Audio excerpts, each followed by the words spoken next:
So good evening, friends. Welcome back to Podcast with Neil. Now, I thought that, as you have seen the title say, that I just have a belief that Manchester United in the next 5 years is going to form a world unbeatable squad. I know. You just might be saying that this is all hogwash and whatnot, but just hear me out for a bit.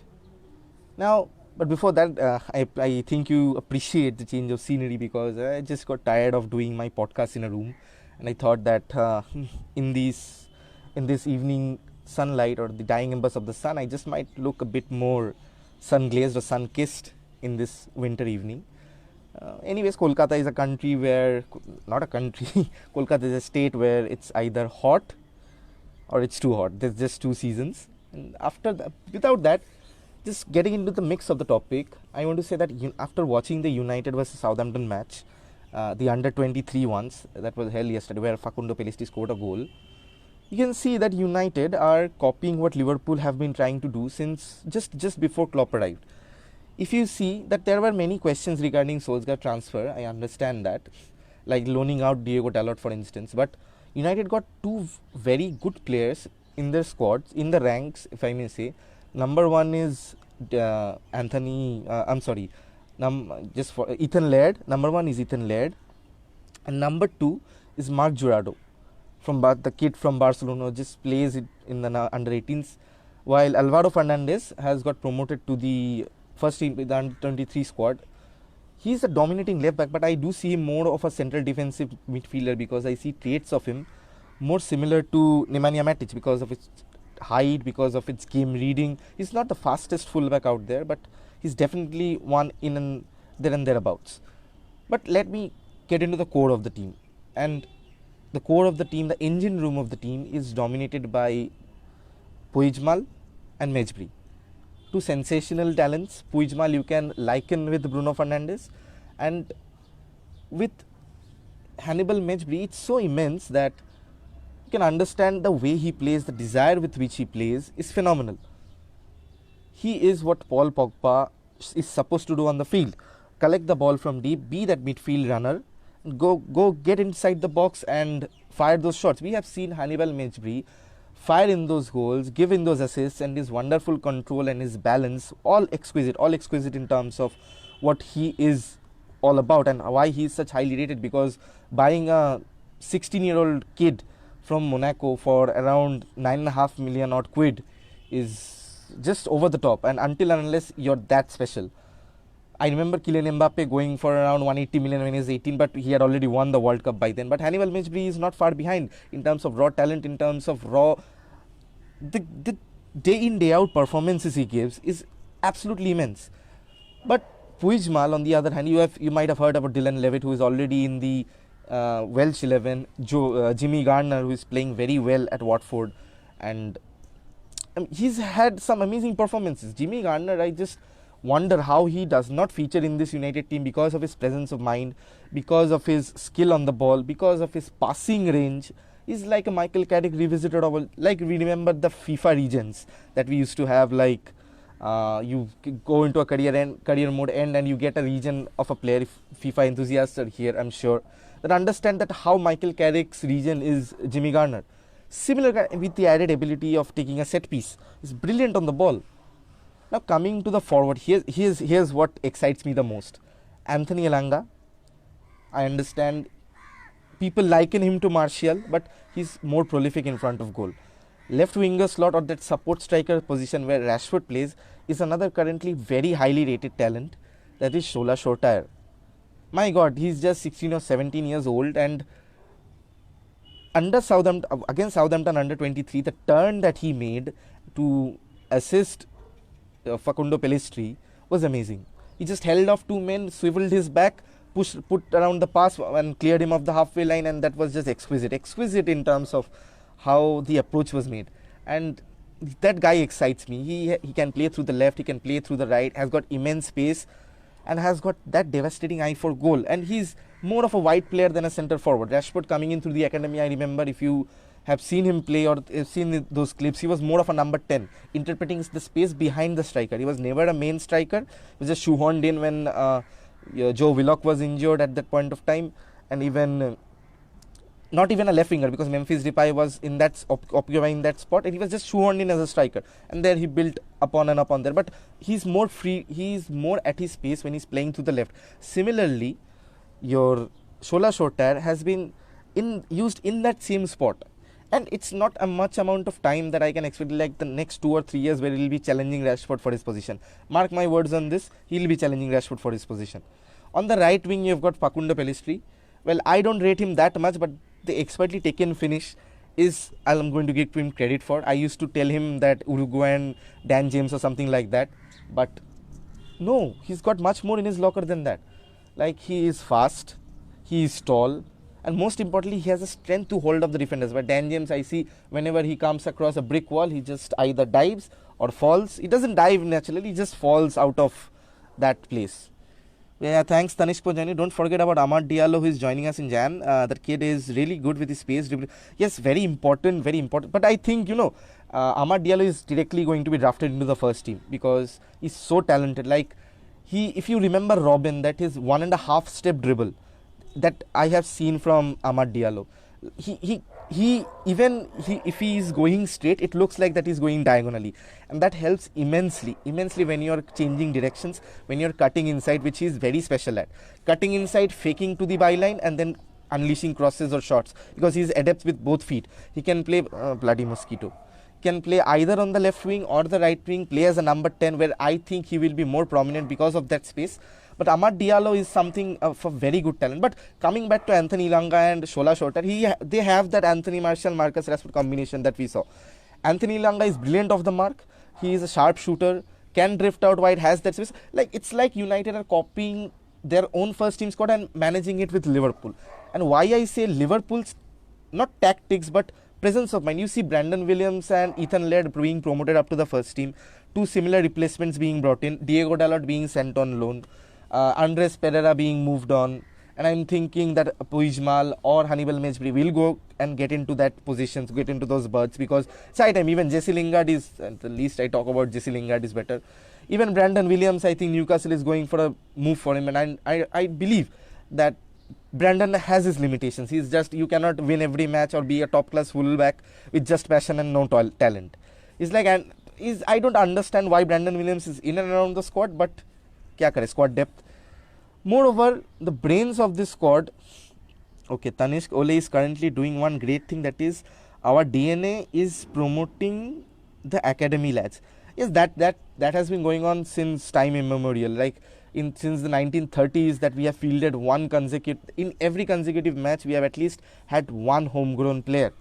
I'm even hearing Johnny Evans being drafted back into the United squad, in maybe Phil Jones or maybe your Eric Bailly going out, because they have had enough time. Even Marcos Rojo, he's being sold nevertheless. But okay, have you heard about what is going to happen with Brexit? Just a short recap. Brexit is officially in place, and the first day that is going to be, that is 1st of January 2021. Now there would be additional work permit requirements, and there would be a chaos signing players from abroad, because British empires have been secluded from the European Union, and the work permits are going to be very difficult. That's the exact opposite of Germany, who encourages people to come and work. So this means that other English clubs will price their players at a higher market rate. Like Jack Grealish, they can ask, after the signing of this new contract, they can ask that 200 million for Jack Grealish, pay it, because you can't get Bruno Fernandes from Portugal, because at the same time buying players for Sporting Lisbon will be a hell of a headache. And bringing in Johnny Evans makes sense. He's playing some good football under Leicester, and he is fit more or less of the time. And what is most important is that he will give that natural cover, because if you sell Eric Bailly and bring in Johnny Evans, you get 2 spaces vacant for making 2 additional signings, non-European signings. Might be tough, but it is not that tough as signing 16, because we cannot sign 16-year-old players anymore. So that's why I think United have gone on and signed around 10 players in the youth academy over the last 2.5 windows. Like I even remember that French under-16 captain, and even Teden Mengi is being promoted to the first team squad. Axel Tuanzebe is there and thereabouts in the first team squad. And there are a lot of players. Even United bought McHugh, Charlie McCann, Joe Hugill was there. These are brilliant talents, like the one we brought from Man City, the striker, Charlie Taylor. He scored around 100 goals in around 50 or something like matches, and he's an immense sharpshooter. He's an immense sharpshooter. Like, he knows the goal like a back of his hand. Like, it's amazing to see him play. I was watching an under 16 clip. Like, I was amazed by this kid's talent. Like, if him and Mason Greenwood can be a formidable partnership in some time around 5 years, that's why I said 5 years. 5 years in the future, like, they can bring major silverware not only for United but for England as well.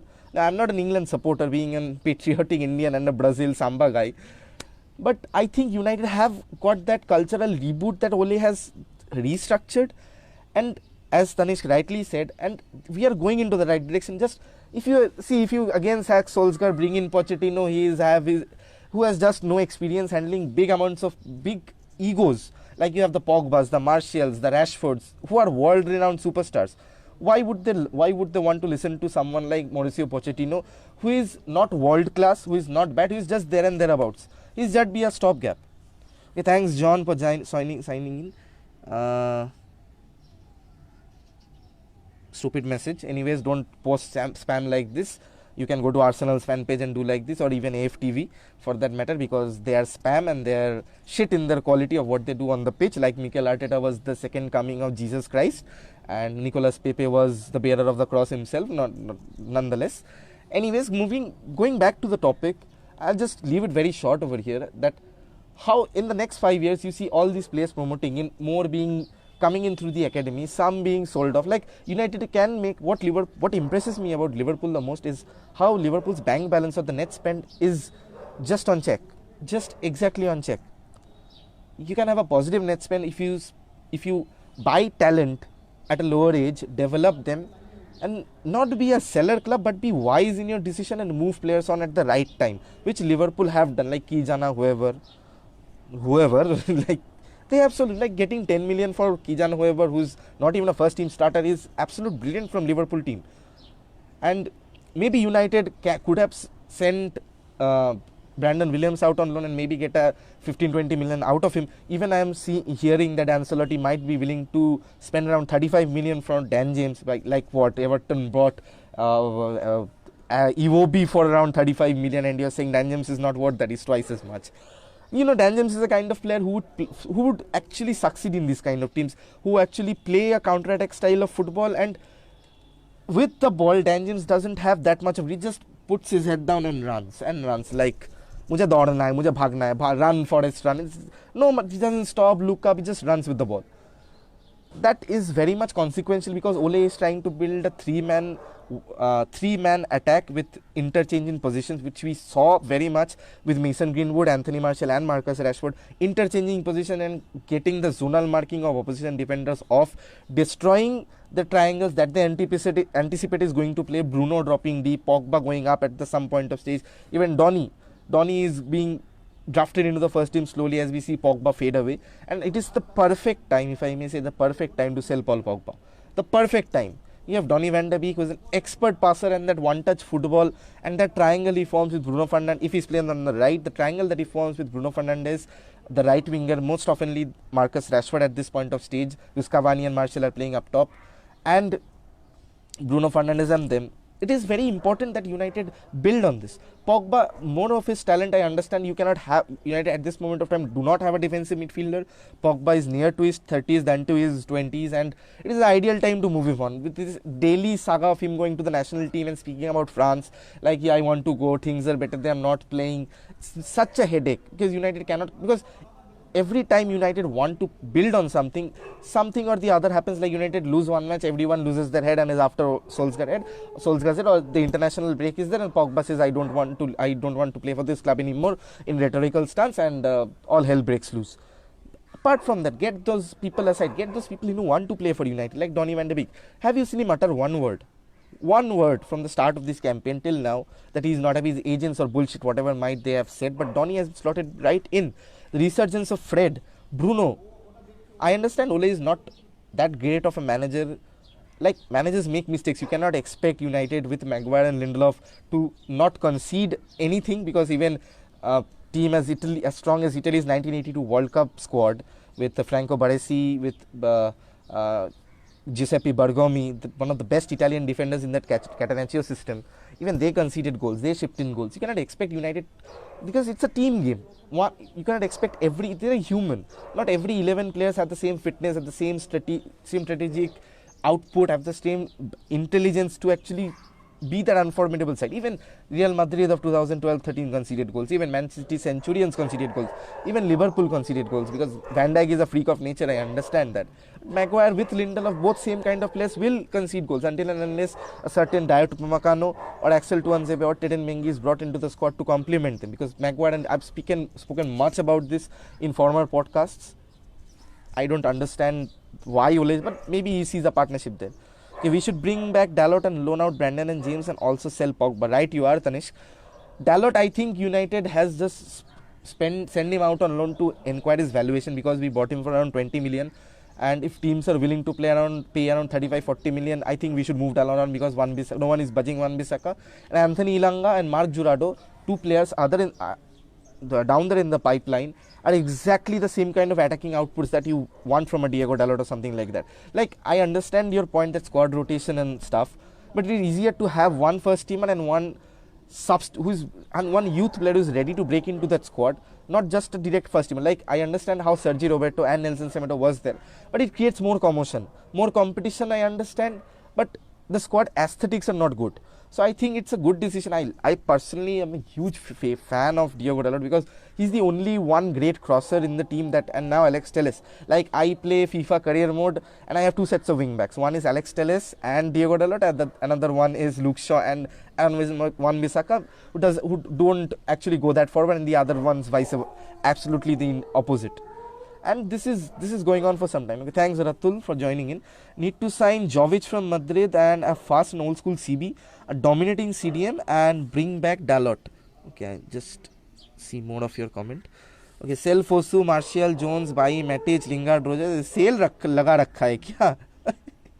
It's not very wise to sell all these players at one single go, because that can disrupt the squad morale. Martial, I still have faith in Martial. Trust me on this. Every player has undergone a dry spell. The Rooneys, the Robin Van Persies, the Andy Coles, Dwight Yorks, Ruud van Nistelrooy. Everyone has had a dry spell. Remember, Anthony Martial is a top scorer from last season, missing around 3 months of football. And he did not even take that many penalties that Bruno Fernandes and Marcus Rashford took. So it is give him the chance. He is a forward. Ole has seen something. Maybe Edinson Cavani's Ole is upright to his job. That's why he's not giving Martial that central booth anymore, because he cannot just fathom losing any more games, because or else you all guys will be up his ass and saying fuck Ole out and stuff, bring Pochettino in who has no experience and won 0 trophies. I understand. Ole, tell me something. The mess that Mourinho made in the dressing room, Ole comes in, fixes that within half a year. He has the balls to drop Paul Pogba. He has the balls to drop Marcus Rashford. Can Mourinho do that? Once Mourinho dropped Marcus Rashford and the press conference was going like Mourinho does not favor young players. Ole can do that, and people like Pogba, people like Rashford cannot say anything to Ole. Like, even in the training, because they have seen him growing up, because Ole was the reserve team coach. He knows United in and out. Even what more I would actually accredit Ole's coaching team more than Michael Carrick is Kieran McKenna, because he's the man behind all the inputs, all the fitness inputs, all the tactical outbursts, all the tactical simulations. He runs all those things. So big hands to Kieran that he's doing very well, because he was just promoted. And 2 under-23 coaches, incidentally, also 2 Neils. One is Neil Wood, another is Neil Ryan. Neil Wood is the under-23 coach. Neil Ryan is the under-18, under-16 coach. Both Neils and Neil over here as well. So bit of a collar jaggle. But I'm thinking that they're doing a good job, and in the next 5 years, trust me on this, where the likes of Shola Shotair, likes of Anthony Langa, where the likes of Hannibal Mejri, Arnau Puigmal, Alvaro Fernandez, Mark Jurado, Ted Mengi, Joe Hugil, Charlie McCann are there and thereabouts in the United squad, United will flourish, because this group of players are exquisite. Like, letting go of Angel Gomez, even Taichung on loan, I understand they had reached their... I know Angel Gomez is playing very well against Boavista. I don't know if that is a mistake or a blunder that we did, not because he clearly came out and said that I rejected a lucrative offer from United to go and find more football. That is understandable. That's why United got Donny van de Beek. And now Puigmal is there and thereabouts, just knocking on the door, just like you can hear his knocks or knock jokes, whatever. So I'll just keep it at that. The sunset is very amazing. If I just can show you.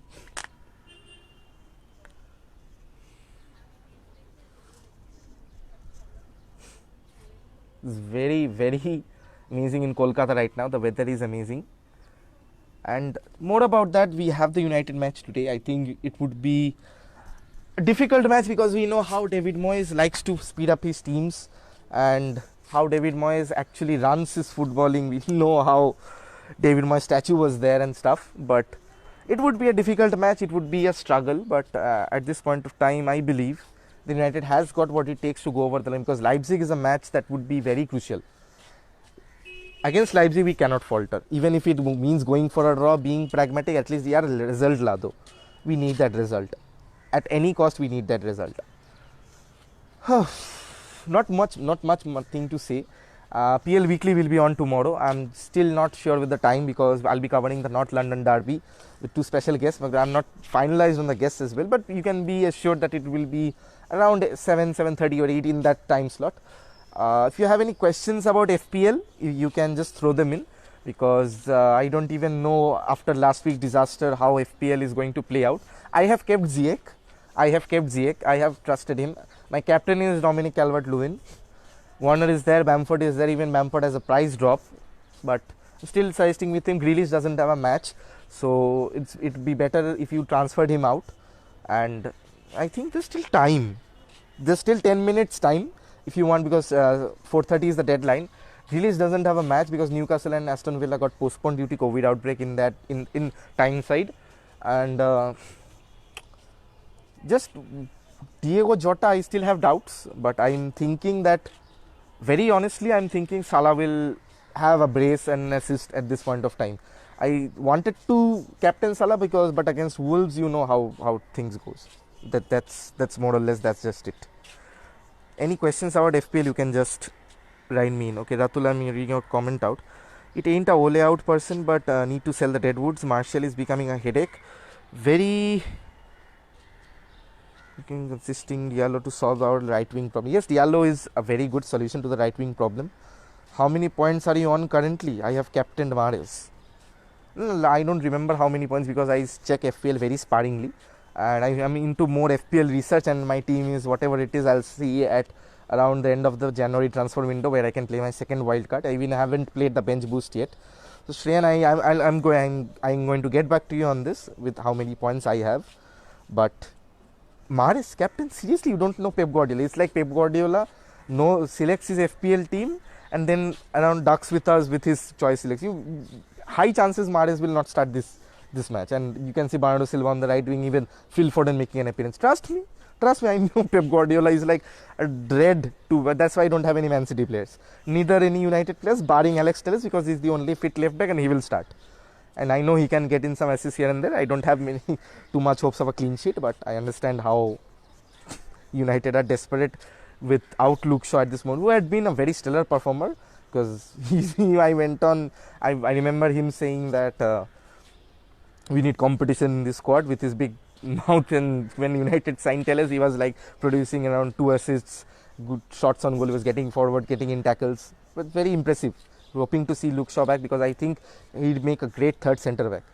Funny seeing bashing our number 9 who has 23 goals last season. Fields are so reactionary. United fans are very reactionary. Like, I don't understand. See, very amazing point is where we were when Mourinho left and where we are selling our top number 9. Trust me, anyone who says we didn't want to sell Lukaku is lying. Is completely lying. Is bullshitting me. Everyone wanted to see that behind of Lukaku going shipped off to Inter Milan, and we got a very good deal out of him. It worked for both parties. The system we play is not good for Lukaku, neither is the Premier League good. You sell Anthony Martial to a Serie A club, he'll score 30 goals a season. I'll tell you right here and there. He's that good. He's just having a dry run. As I said, that 23 goals in last season, United's top scorer, he got 22 goals. Marshall actually got 24. Rashford got 23. Mason Greenwood 19. Just couldn't get in the 20 figure mark. 19. And Bruno coming in and around 10-12 goals. There's goals everywhere. An addition of Amad Diallo, Facundo Pellistri, possibility of a Jadon Sancho next summer, maybe quite possibly Dan James and Jesse Lingard will make way. You can see this team, like you remember when Liverpool bought Salah, the team changed dynamically. That one addition, United is lacking that one addition. It's not about unlocking Pogba, because United's most attacks have been coming in from the left hand side. You can see if I am doing a tactical analysis on the Mank, which I do midweek, I have shown that how much United squeeze up on the left hand side, how much United are interdependent on that left hand channel where Alex Telles and Marcus Rashford, even Anthony Martial, Bruno drifts over there. Very less attacking output through the right, because we don't have a natural wide player on the right who can stretch, and we do not send in diagonals stretching the defense, because it's common knowledge. You stretch the defense, you put in crosses and you get goals. 10 out of, if you put in 10 correct crosses, there's a high chance that 5 of them will be spilled by defenders or goalkeepers. That's what happened with the Cavani goal. Mistakes are bound to happen if you cross in the ball at any point of time. And that's, I remember even Wan-Bissaka putting in a great cross that Cavani just missed against Southampton. And Wan-Bissaka is not that much of bad going forward. You remember that skill he pulled off against Man City, bamboozling past 3 defenders. He's very good with the dribble. He's just not confident enough on his right winger at this point of time. So that's all about it. So East Bengal have a match today. Hoping that East Bengal finally put up the points up top, because East Bengal are the only team that have not scored, and Mohun Bagan are the only team that have ATK Mohun Bagan. I understand ATK Mohun Bagan are the only team that have not conceded yet. So if East Bengal open their accounts for today, and I hope that, being a Bengali, I want to see, come on, East Bengal and Mohun Bagan top 2. Anyways, us being obviously on top, we are always on top. So that's just much about it. 4:30, 4:25. First match kitna baje? 7:30. So hopefully see you on PL Weekly tomorrow. That's all about it. If you have any questions, do DM me. Do check out my Twitter account. Instagram पे नहीं है, YouTube पे अपना page खोल दे and get ready for some meme content that's going to be coming in. So hasta la vista. Cheers. See you soon. Bye bye for now.